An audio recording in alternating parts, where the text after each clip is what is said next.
मैंने कई बातें यहाँ पे सुनी हैं, जिसके बाद मैं थोड़ा चिंतित हो रहा था। जैसे यहाँ नशे के खिलाफ बात हो रही है, लेकिन कुछ लोग एल्कोहल को ग्लैमराइज करते हैं।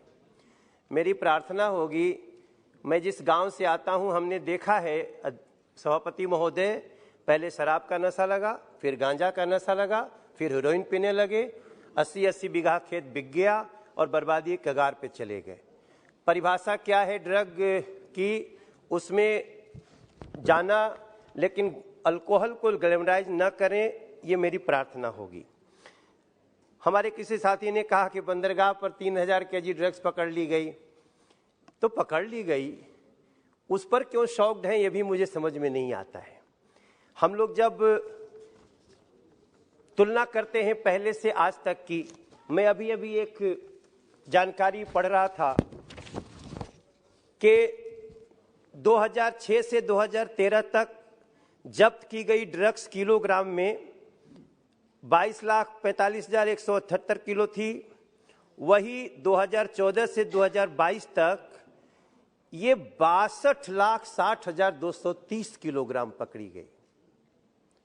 सरकार के इस प्रयास को, ये अपने आप में तुलना दिखा देता है। 40 लाख किलोग्राम का अंतर है सभापति महोदय।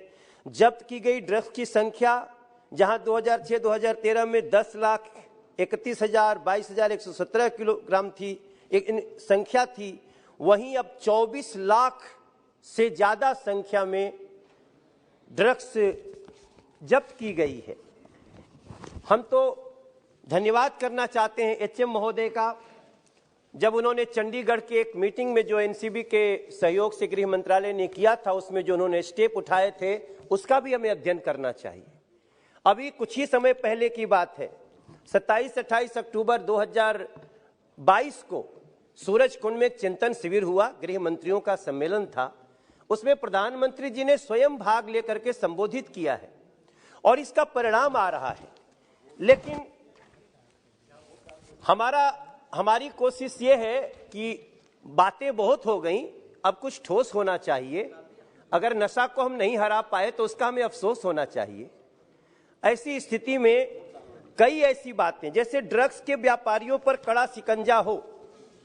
मेरा ये भी एक सुझाव है कि ड्रग्स के व्यापारियों पर कड़ा शिकंजा हो, लेकिन जो युवा इसमें धोखे से या अन्य कारणों से फंस गए, उनसे विक्टिम जैसा यानी बीमार जैसा ही व्यवहार हो और उनको ठीक होने में मदद हो।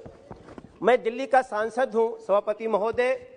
दिल्ली में ड्रग्स और नशे के अपराधियों को संरक्षण दे रही है।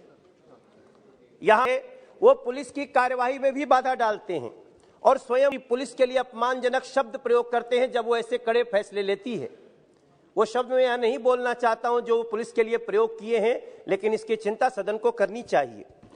अध्यक्ष जी, मैं यहाँ माननीय गृह मंत्री जी के ध्यान में लाना चाहता हूं कि कुछ ऐसे इलाके भी हैं इस दिल्ली में जो इलीगल घुसपैठियों की बहुलता वाले हैं और वहां से ड्रग्स का बड़े स्तर पर व्यवसाय हो रहा है, और ऐसी जगह पुलिस को बड़ी तैयारी से दीर्घकालिक योजना के साथ कार्रवाई करनी चाहिए। कुछ माह पहले ओखला में एक युवक को दिन दहाड़े मार दिया गया था, इसलिए कि वो ड्रग्स बेचने वालों के खिलाफ शिकायत करता था। कुछ लोगों ने ऐसा भ्रम फैलाया इस देश में। मैं मुंबई के संदर्भ में कुछ बातें करना चाहता हूं, फिल्म उद्योग के संबंध में। हमारे एक साथी हैं रवि किशन जी, उन्होंने एक बार जब यहाँ ड्रग्स के खिलाफ बात किया तो कुछ लोग बिना सार को समझे हुए थाली में छेद करने जैसी बातें शुरू कर दी। मैं 1 मिनट में ही खत्म करूंगा अध्यक्ष जी, मैं समय की मर्यादा समझ रहा हूं।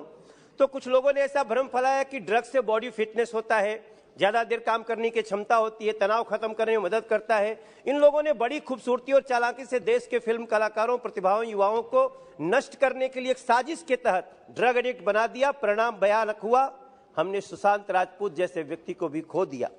मेरी आपसे प्रार्थना है कि जो सरकार जिस प्रकार से मादक पदार्थों की आपूर्ति और मांग दोनों को कम करने के लिए काम कर रही है, वो प्रयास बहुत सकारात्मक है, उनकी सराहना होनी ही चाहिए।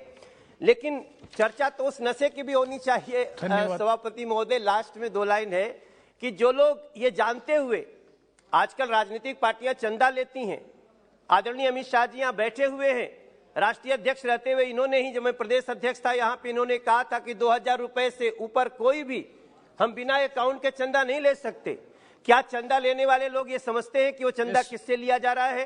तो ऐसी स्थिति में मैं इस चर्चा को बहुत सकारात्मक मानता हूं और हमारा ये मानना है कि इस चर्चा के अंत में मैं 2 लाइन सिर्फ कहना चाहता हूं कि कई लोग यहाँ पे बहुत अच्छी चर्चा करके बहुत अच्छा वीडियो और वायरल करते हैं, लेकिन वो खुद भी सोचें कि इतनी भयानक बीमारी को खत्म करने के लिए हम दिल से कोशिश कर रहे हैं।